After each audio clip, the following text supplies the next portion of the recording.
localized in South Africa, and the supply chain has been simplified in the process. So they're very exciting examples. And our focus is also really on women-owned businesses and black-owned businesses, but that's not exclusively just for them. But we realize that historically they've been underrepresented in the mainstream economy. Yeah. Now we are prioritizing their businesses. We are prioritizing giving access to them. But we welcome anybody, even we still have white-owned businesses that continue to supply us, and we are happy with that. Sure.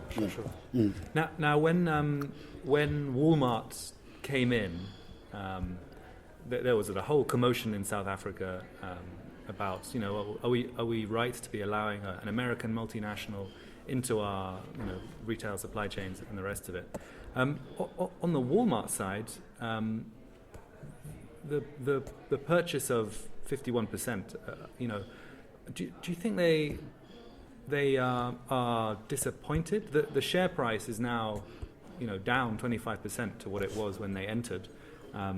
I guess there must have been some element of being caught up in the Africa Rising narrative that there was at that time, which has now thankfully been replaced by a much more nuanced view of the challenges and the potential of the continent. But do you get the impression, do you visit the famous town that Walmart comes from and brings all its employees to every year? How do they see the whole Massmart project? Yeah, I was in Bentonville last month, and we work very well with Walmart, and Walmart is a great supporter of Massmart. We benefit from the expertise that Walmart has in global retail, and we'll continue to leverage as much as possible, as much as we need to leverage out of Walmart. And we are very pleased to have a shareholder of reference like Walmart that enables us to really learn from their global retail expertise, which is second to none. So it's really a great relationship that we have, and we're very pleased with the support that we get, and we continue to work in partnership. And we are a retailer that's open to learning and that want to be leaders in whatever we do. We put our customers first. We want to help our customers save money so that they can live better. We want to help our customers also save time so that they can also attend to their other pressing commitments in life. So that is something that is very crucial to the Massmart business, and working in conjunction with Walmart, we will continue to deliver our promise of helping our customers to save money and time so that they can live better. Sure. But nevertheless, there must be some people within the Walmart structure who says, we invested all this money in South Africa and we're not really seeing the returns that we expected. Africa as a retail market is growing, has got lots of potential, and Massmart has got to position itself to really take advantage of that growth and be able to create and maximize shareholder value on a sustained basis. It is very important that the shareholders that have shown confidence on Massmart and invested in the business really realize the value and the benefit and the return on investment that they deserve and that they're entitled to. And the Massmart team has got to focus on making sure that shareholder value creation and stakeholder benefit are really important, are what matters. Do you feel that ShopRite has stolen a march when it comes to expansion in Africa? Because their network of retail outlets on the continent is now pretty extensive. Your own expansion in Africa has been there and it's been profitable, but it's been quite slow in comparison, I think it's fair to say.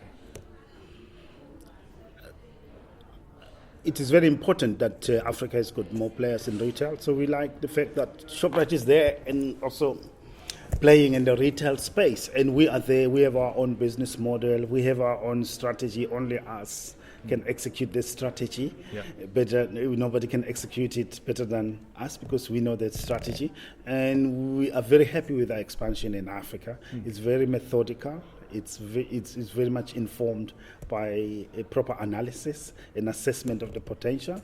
We believe that Africa, it provides medium to long-term benefits to investors such as Massmart, and we have a long-term commitment to realizing the value that is there in investing in Africa. It is not an issue of us competing in terms of number of stores that are open, but it's really number of stores that are sustainable, that are profitable, that make a meaningful, positive, and lasting difference to the lives of the people and the communities where we operate in the different countries across Africa. And if you compare ShopRite stores with Massmart stores, it's not a like-for-like comparisons because our stores are big box. Theirs are relatively smaller than our stores. Right, so it's a hare and a tortoise parallel, perhaps. I'll leave that to you.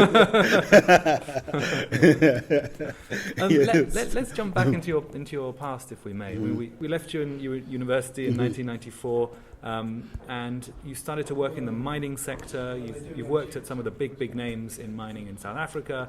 I think Richards Bay Coal, Anglo American. What do you bring from those industries? And what have you learned really from the mining sector in particular?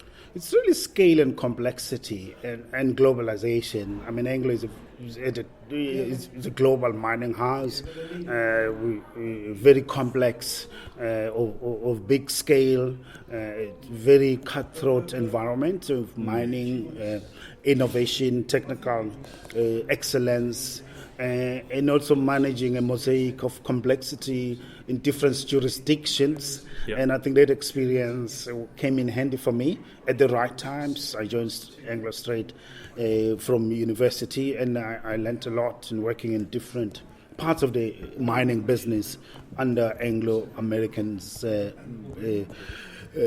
banner, under the Anglo-American banner, as it were. So in Richards Bay Coal Terminal was the single largest export coal terminal in the world, and I was involved with its expansion to continue to be the leading coal terminal in the world with the Phase 5 expansion, which we delivered on time and under budget and safely. And again, a very important strategic asset which enables South Africa's mining industry to be part of the global export coal industry, which has played an important role in the broader global energy complex. And now there are lots of interesting conversations in energy in terms of the role of fossil fuels going forward versus renewable energy. And I think we have to be able to move with the times as well, and also move towards a much more greener economy and look at making sure that our carbon footprint is properly controlled, and we work towards a stage of carbon neutrality so that we safeguard the planet for future generations. Yeah. Yes. Yeah. I mean, we were talking about the Black Industrialist program earlier. There does seem to be a bit of an exodus of managerial talent from South Africa, or at least some big-name CEOs are stepping down. You know, the head of Eskom stepped down, head of SAA stepped down. Those are both poison chalices, and one might imagine why they did. But there are also some other high-profile people who are leaving CEO posts. Are you ever worried about the pipeline of excellent South African managers? We have to invest in the quality and quantity of our executive leadership talent as a country, and that is something we have to do consistently in order to secure the future of South African companies and the global competitiveness of our business. That is something that is very crucial. At Massmart we do that, at Aspen Pharmacare we do that, and in the businesses that I've worked for before we've always done that, and I'll argue that all companies need to do that so that we have a pipeline, a pool of talent to manage succession. No one will ever stay forever in any role, whether you're chairman, whether you're CEO, whether you are this or that, which is why it is our role as leaders of companies and to be able to plan properly, have proper incredible succession plans that allow us to develop the next generation and the next layer of executives, so that you don't have a shortage, as it were. Because in the ultimate analysis, companies are as good as the people that they employ. Yeah. And countries are also as good as the companies that they have. So we need to have good people to have good companies, and we need to have good and great companies to have a good and great country. Right. Yeah.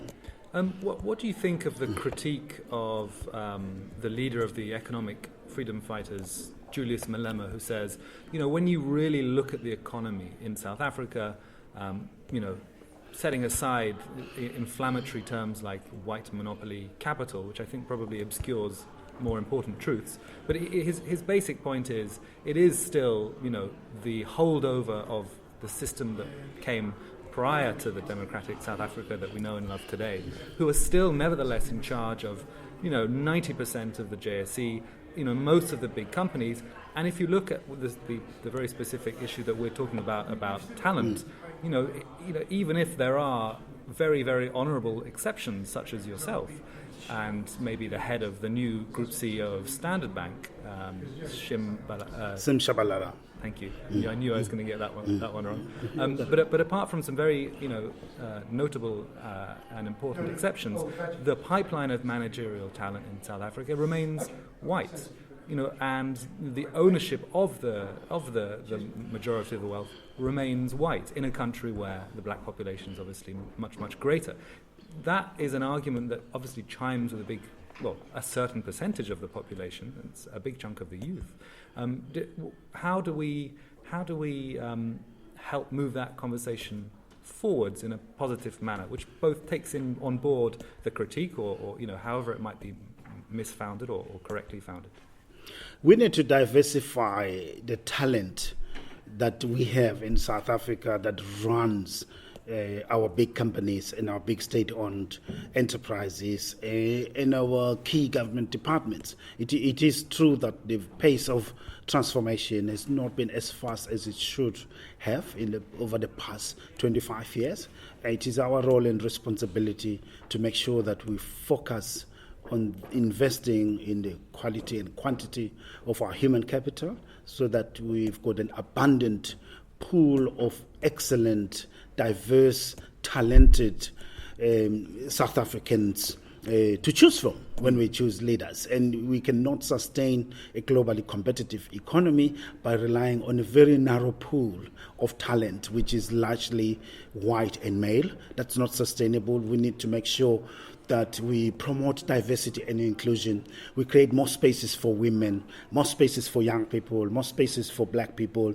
And we must be a country of all talents. The companies that we run must tap from a mosaic of talent that comes from a mosaic of communities, classes, and different cultures and different backgrounds. And that's how we can really build a globally competitive economy, because diversity is a strength at the end of the day. Yeah. Teams that are diverse, whether it's in sport, they tend to outperform those teams that are less diverse. Even in business, a number of case studies have proven that diversity is actually a strength, not a weakness. Yeah. So by not promoting and investing in diversity, we're actually shortchanging shareholders because they are not able to benefit from the diverse expertise, energy, passion, perspectives and mindsets that are there. Because talent is fairly distributed across all communities. We need to create the right ecosystem for the best amongst us to emerge, to rise and shine and lead. It should not be based on whether you are this or that race, this or that gender, or this or that preference in terms of what your sexuality is. We have got to create environments where people, whether they're gay, whether they're lesbian, whether they're women, they're male, they're black, they're white, they're this or that, provided they've got the talent, they must be given an equal chance. And that's an area we need to focus on in order to unlock the full potential of South Africa, because we've got incredible people. We've got very competent people. All they need, opportunity to be able to grow their skills and talent. The same thing on ownership that you mentioned. Yeah. We need to transform the ownership of the South African economy. It is not sustainable that it will largely be owned by the people that owned it, the people or entities that owned it before 1994. We need to make sure that we have a fully fledged domestic capitalist class that can play not just in the local South African economy, but play at a global level in terms of ownership, own businesses that are global, not just local, not just subscale. It's really significant. You see, look at what China has done. Some of the top 10 businesses in the Fortune 100 are Chinese. Look at what India has done. Some of the top 10 businesses that you see in the FTSE 100, they're Indian. It shows that even though we're an emerging market, we can actually assert ourselves in the mainstream spheres of